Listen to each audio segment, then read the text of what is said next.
Yeah. Put your glasses on. Huh? Okay. Oh yeah. And borrow me? Yeah. Thank you.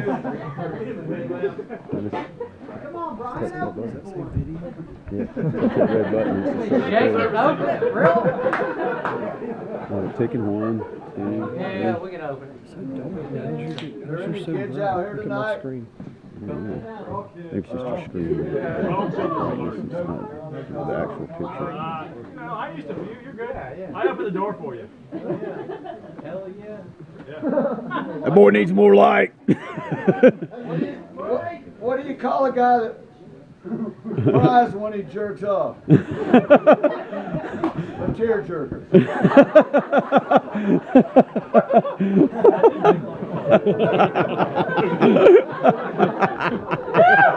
Yeah!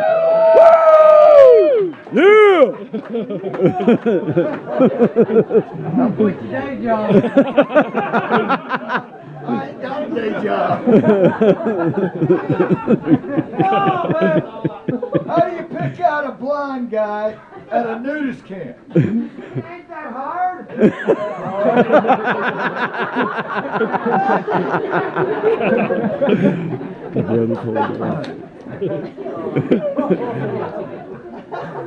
What sex position makes the ugliest person? Ask your mom.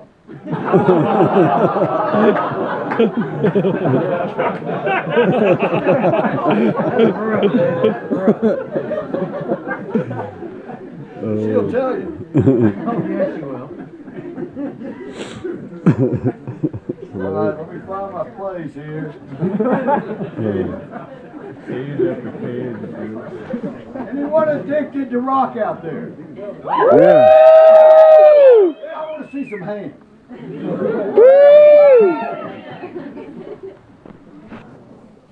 Did you know the recidivism rate for roots and crack? Roofies and crack, I'm sorry. Is on par with that of a heroin junkie reaching for a spoon? As evidenced in Hugh Herr's Valium efforts to still climb 512 after losing his lower legs. He's got to be addicted to stealth rubber. I mean, really. Seriously? The Valley history is like old. In 1990, Albino Pond and I glitch are camped in Penitente Canyon, Colorado. We are awakened by a wonderful aroma. Okay, I promise to make this long and hard. You know, big hands, big feet, big, oh yeah. So we get our coffee, fix up pack, hike in, only to pass this wonderful smell again. Two Japanese guys with a giant tarp are underneath cooking. After about a week, we meet these guys. I'm climbing I'd rather Leia than Java. Lowering back off the first descent, we hear a problem.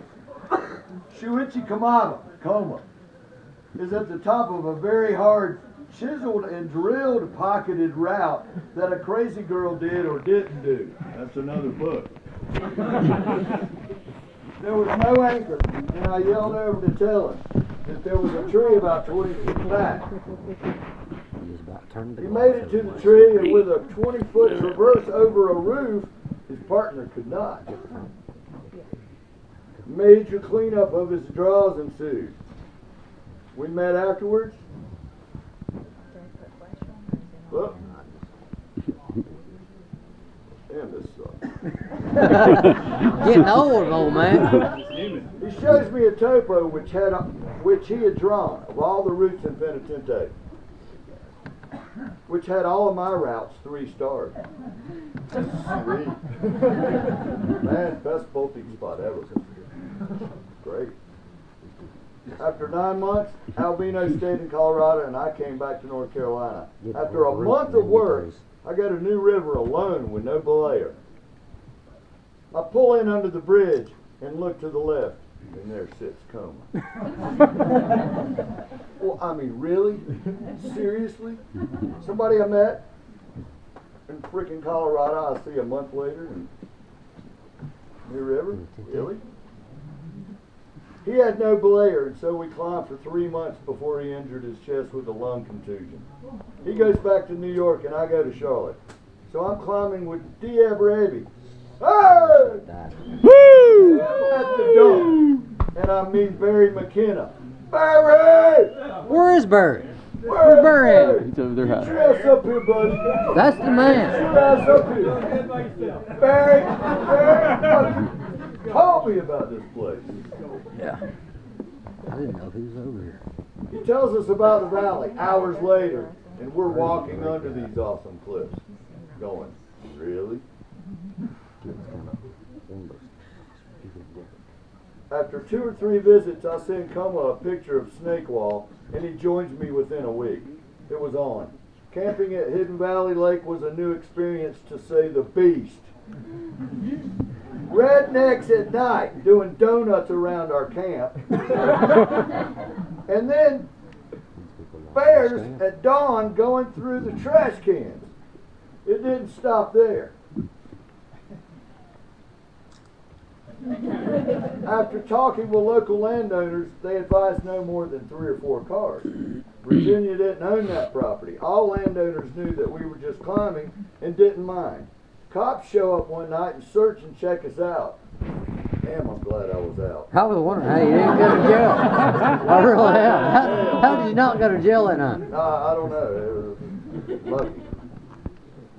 Everything was legal, so they left. No worries for a couple of years when a guidebook that my wife printed turned up at a climbing store, and all of a sudden the cliffs were inundated with 1 million people and dogs. Janine Dillard, Coma's girlfriend, bought the property, and Coma and I tried for 11 years to pacify the locals. Finally, it was closed by Janine and Coma, and it was heaven again. Because we were by ourselves again. We ran into wolves, cougars, rattlesnakes, copperheads, bobcats, bears, wild turkeys, and last but not least, Sasquatch. Oh shit. Tell us more about them cougars. I'll tell you about the most scary encounter was with a local redneck. The scariest thing I ever ran into. Probably. Cougar redneck. He was parked at the trailhead, and he was playing David Allan Coe's "I Wanna F You Daughter." Really? And he was playing it at 511 volume. Really? I had finally had enough, so I went over to his car, told him he was trespassing and would have to leave. He says, "And who's going to make me leave?" I said, "Me and my Magnum." Then he crushes a Busch beer can in his hands and throws it on the ground.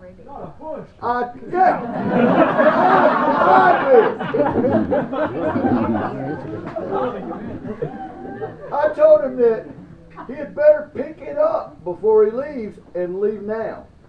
Then he says, "You and who are going to make me leave?" So I put the Gus grip on his throat. And I was climbing really hard back there. You heard that story straight up. That boy just looks at me and smiles. And then he crushes his Busch beer can in his hand. Like that. And I'm like, okay, this guy's whack. So as Gus started drinking Busch beer. I knew then that he was whacked. I walked back to my car, and his car would not start. So he got out and pushed it to jump start it. Back at camp, we see him driving back up. Next morning, we find written in the dirt, "Your ass is mine, Dreadlock." Off with the We went in onto the cliff, finding beer cans all over the trail, tame trees over the trail, and a beer can with an action figure with a machete leaning up against the beer can. Like, this is a sign. Your ass is mine, Dreadlock. I'm dead, right? Were these Busch beer cans? Yeah. They were empty. That's cheater. I told my wife to cut off my dreadlocks, and so she pulled out a Swiss Army knife and cut them off. It was a little painful. I still have them in a bag. No shit. For real. I was gonna sew them into a hat. I was thinking that would be cool, right? And if he still got his dreadlocks, I heard him cut his hair off. While I'm back in Charlotte to make some money, get bolts, hangers, etc., Coma braved the rednecks at the lake. He was surprised one night by the state police. They checked his ID, green card, and left. But his New York tag and being Japanese didn't help matters with the locals. When I get back 1 month later, we moved on up to the pass area where our cars still got broken into. They took my Lycra and my t-shirts. No. The Lycra, man. I was decimated. James Litz, the best climber I've ever witnessed, climbed here when he couldn't drive. His mom had to meet me first, so they came up and I walked out to greet them. His mom, seeing my pink Lycra, machete, and dreadlocks, didn't want to leave him with me. But he slammed the door shut and we walked on in. He's got several hard climbs here, but I haven't seen him for years. Lots of crate climbers have come and gone, but the roots still remain. I've never climbed on better stone. I feel now that I never will.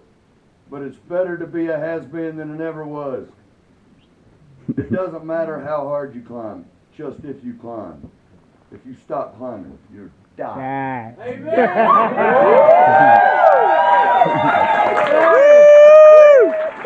Yeah.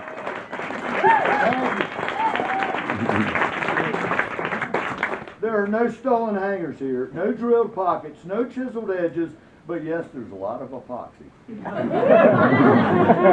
Let's hope it stays that way. Never start a sentence with the word so. So. LGBT, LMNOP, LED, HDTV, ADD, ADHD, MTV, CCC, Southwest Virginia Climbers Coalition!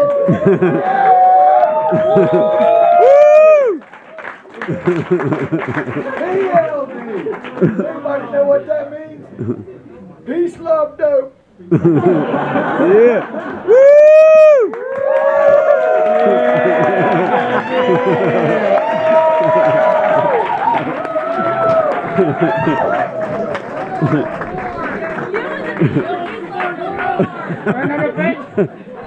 Y'all ready? I'm a rat bolter, that's what I am. I like to do routes from the top back down. I don't sweep stairs from bottom to top, and if I did, I'd be sweeping non-stop. So hear you trads out there. Go back home and try it on your stairs. You know what I mean when you've only cleaned